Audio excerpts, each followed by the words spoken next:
नमस्कार, आप देख रहे हैं न्यूज यूपी 72। हमारी उपस्थिति इस वक्त मिल्कीपुर में है और हमारे साथ इस वक्त सपा के नेता और कार्यकर्ता है। उनसे जुड़ेंगे, बातचीत करेंगे। यहाँ का मिल्कीपुर का उपचुनाव क्या है, क्या माहौल इस बार बदलेगा या वहीं पे रहेगा, जुड़ेंगे। स्वागत है आपका हमारे। बहुत बहुत धन्यवाद आपको। मिल्कीपुर विधानसभा क्षेत्र पूर्वांचल में नहीं, संपूर्ण उत्तर प्रदेश में एक अलग महत्व रखता है, क्योंकि ये वास्तविकता है कि देश की आज़ादी के बाद बहुत सारे ऐसे क्षेत्र थे जहां पे आज़ादी का लोगों को एहसास हुआ, लेकिन मिल्कीपुर विधानसभा क्षेत्र ऐसा था कि जहां लोगों को आज़ादी का एहसास दिलाया हमारे स्वर्गीय नेता बाबू मित्र सेन यादव जी ने। और उस लड़ाई को और उस संघर्ष को मिल्कीपुर की जनता पुश्त दर पुश्त आने वाली नस्लों तक पहुंचाती रही है।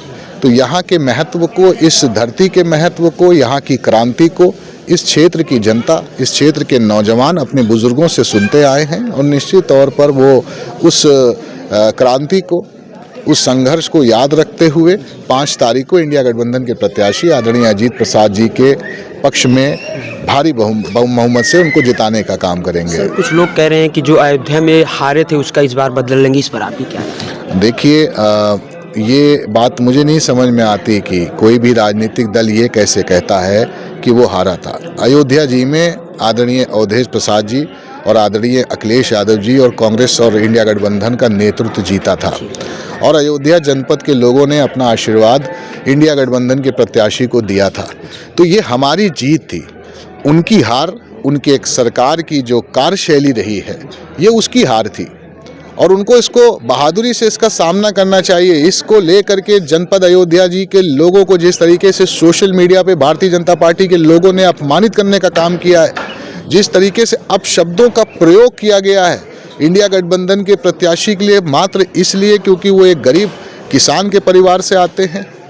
40 साल के अपने राजनीतिक जीवन में आदरणीय अवधेश प्रसाद जी 10 बार विधायक रहे हैं, 6 बार कैबिनेट के मंत्री रहे हैं। जब उनके हाथ में कलम हुई है तो उन्होंने जनपद अयोध्या जी नहीं, पूरे उत्तर प्रदेश में सभी जाति और धर्म और वर्ग के लोगों को नौकरी देने का काम किया है। और ये बात शायद ही बहुत कम नेता होंगे इस देश में कि जिनको ये श्रेय जाएगा कि किसी भी तरह के अपराधीकरण का उन्होंने न कभी समर्थन किया है और हमेशा बहुत अच्छी और सुगम और सरल तरीके से लोगों को उपलब्ध रहे हैं। और यही वजह थी कि जनपद अयोध्या जी का आशीर्वाद और जनपद अयोध्या जी की जनता का आशीर्वाद उनको और पीडीए गठबंधन को, हमारे इंडिया गठबंधन को मिला और उसी चीज़ को हम दोहराएंगे। आप किसी क्षेत्र के चुनाव की जीत को आप सांप्रदायिक रंग देने का जो प्रयास कर रहे हैं, आपको ये बताने के लिए सत्ता में नहीं बिठाया गया था कि आप बताएं कि कौन किस जात का है। हम जिस जात में पैदा हुए हम अपनी जात जानते हैं, हम जिस धर्म में पैदा हुए हम अपना धर्म ही जानते हैं। सरकार का दायित्व ये था कि किसानों की आमदनी दुगनी करती, जो नहीं हुई। सरकार की जिम्मेदारी ये थी कि प्रत्येक वर्ष 2 करोड़ नौजवानों को नौकरी देती, जो कि नहीं मिली। यूरिया हर दौर में 50 किलो एक बोरी में होती थी, पहले 45, अब 40 किलो मिल रही है। सरकार का दायित्व था 10 किलो यूरिया की चोरी ना करे। सरकार की ये जिम्मेदारी थी कि किसान अपने परिवार के साथ रात में अपने आवास पे रह सके, उसको खेत ना रखाना पड़े पूरी रात में।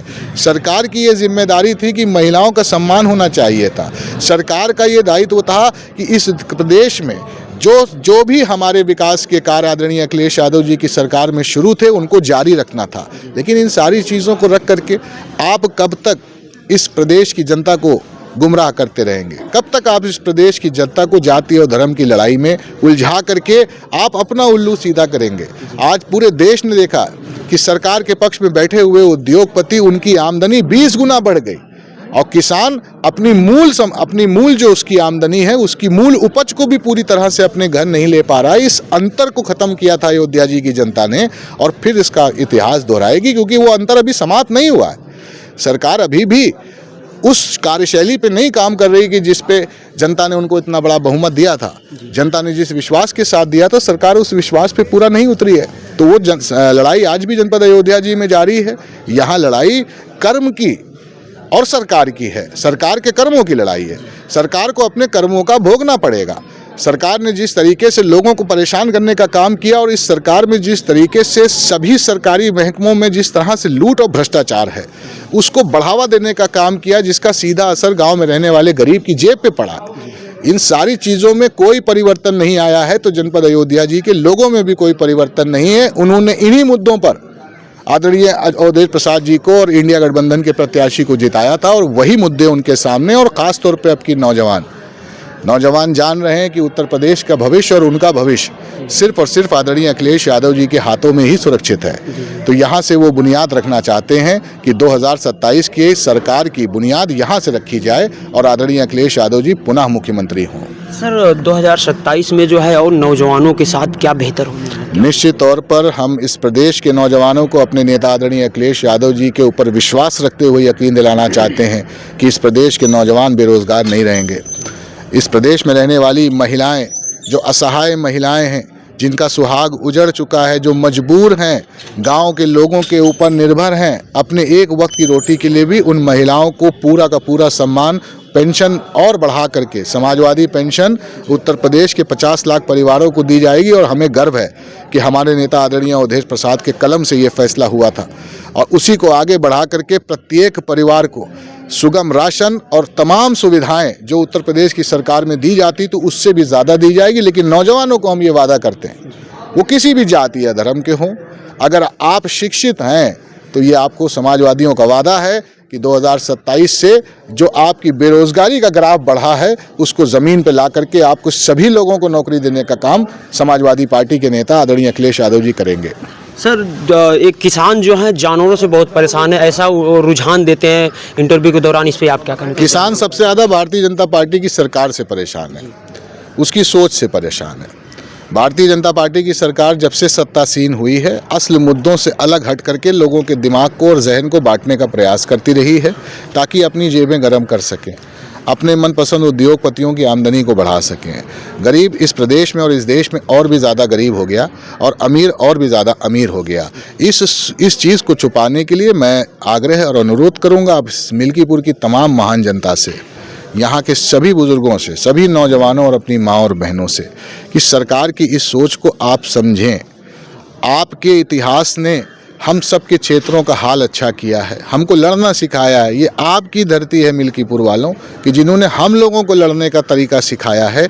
कम से कम आप इस सरकार से, हम सभी लोगों की निगाहें हैं आप पर, कि कम से कम इस सरकार से निजात दिलाने का काम मिल्कीपुर की महान जनता ज़रूर करेगी। सर जब आप लोग मिल्कीपुर के जनता के पास जाते हैं, करीब जाते हैं, तो क्या रुझान आप लोगों को मिलता है? मिल्कीपुर विधानसभा क्षेत्र की जनता से समाजवादियों का कभी भी दूरी नहीं रही। हमेशा समाजवादी पार्टी के कार्यकर्ता मिल्कीपुर की जनता के बीच में ही रहे, और यही कारण है हमारे सांसद आदरणीय अवधेश प्रसाद जी यहाँ से विधायक भी रहे, अब इस वक्त जनपद अयोध्या जी में वो सांसद हैं।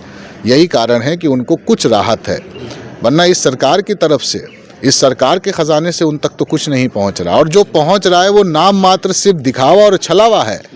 तो ये बात मैं कहूँगा कि मिल्कीपुर के तमाम लोगों की मान सम्मान और सुरक्षा के लिए समाजवादियों ने उनसे हमेशा खून का रिश्ता रखा है, और वो रिश्ता आज भी मजबूत और कायम है। सर मिल्कीपुर की जनता को सपा की तरफ से आप क्या संदेश देते हैं? मैं मिल्कीपुर की महान जनता को, सभी जाति धर्म के लोगों को, अपने सभी बुजुर्गों को, इस क्षेत्र में रहने वाले सभी सौम्य समाज के लोगों को, इस क्षेत्र में रहने वाले किसानों को, इस क्षेत्र में रहने वाले नौजवानों को, और इस क्षेत्र में रहने वाली अपनी तमाम माँ और बहनों से इतनी ही गुजारिश और अपील करेंगे कि उत्तर प्रदेश की सरकार अपनी अराजकता की चरम पे पहुंच चुकी है। आपके साथ न्याय नहीं हो रहा, किसानों के साथ न्याय नहीं हो रहा। आपको इस बार पूरी मजबूती से फिर अखिलेश यादव जी के साथ खड़ा होना होगा। आपको ये कोशिश करनी होगी, क्योंकि कोई भी नया परिवर्तन और बड़ा परिवर्तन हमारे जनपद में आया है तो मिल्कीपुर के ज़रिए आया है। तो मिल्कीपुर के लोगों, हम हाथ जोड़ करके आपसे ये प्रार्थना करेंगे कि पुनः इस बड़े परिवर्तन के लिए, कि जहां किसानों और नौजवानों के बात करने वाली सरकार, उनके साथ खड़े होने वाली सरकार, और पीडीए के सभी वर्गों के सम्मान को बचाने वाली सरकार बने, इसके लिए आप हमारा साथ दें। टाइम देने के लिए बहुत बहुत आप लोग इस वीडियो को किस नज़रिए से देखते हैं, कमेंट में कमेंट करके जरूर बताएं। राकेश कैमरामैन के साथ ब्रिजेश कुमार की रिपोर्ट।